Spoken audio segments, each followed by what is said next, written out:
Прежде чем затопить, нужно наколоть щепочки и вот таким образом их уложить. Потом укладываем более крупные дрова.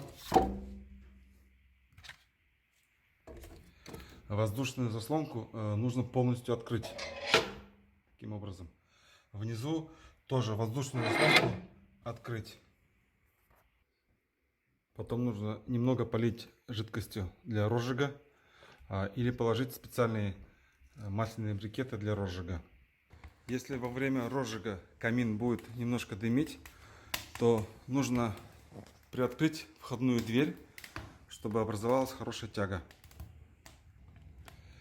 Через 5-10 минут, как разгорелся камин, необходимо обе воздушные заслонки полностью закрыть.